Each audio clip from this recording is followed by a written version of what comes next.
Une conséquence de plus inattendue. Mars.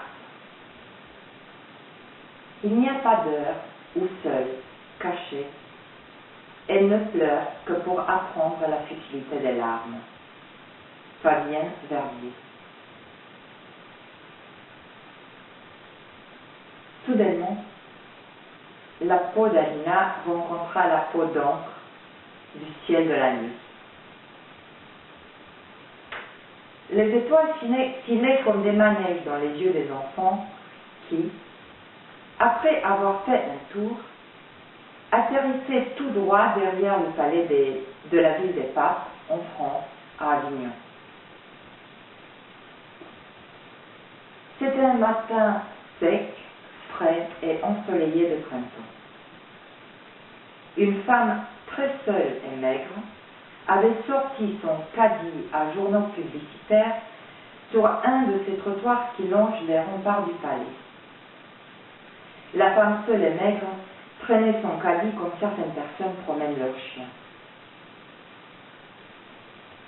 Et tout en haut du caddie, comme un roi assis sur son royaume, trônait Cabot, le plus souverain des choux frisés.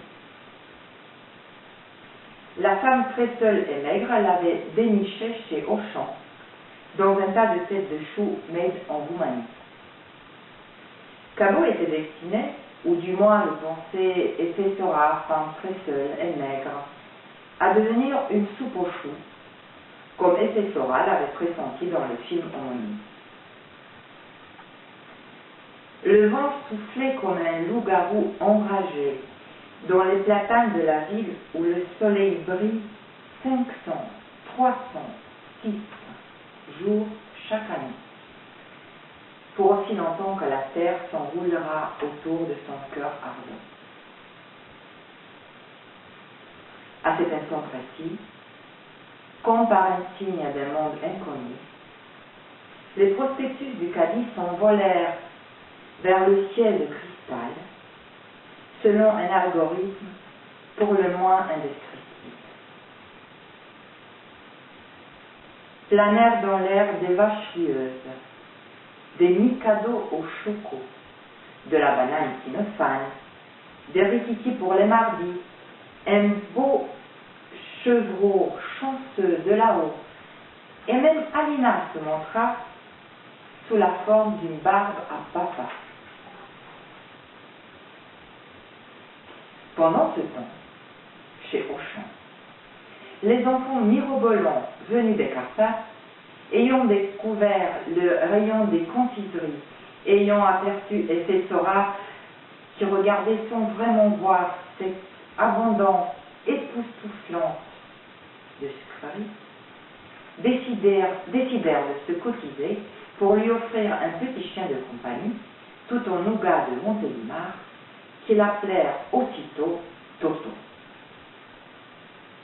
Attiré par l'effroyable vacarme, le chef de rayon décida de rajouter au cadeau des enfants un pot minuscule de narcisses pétillantes, ajoutant des nerfs visiblement gênés. C'est à l'occasion de la journée de la femme, avec les hommages de Monsieur Auchan, le plus grand des charlatans.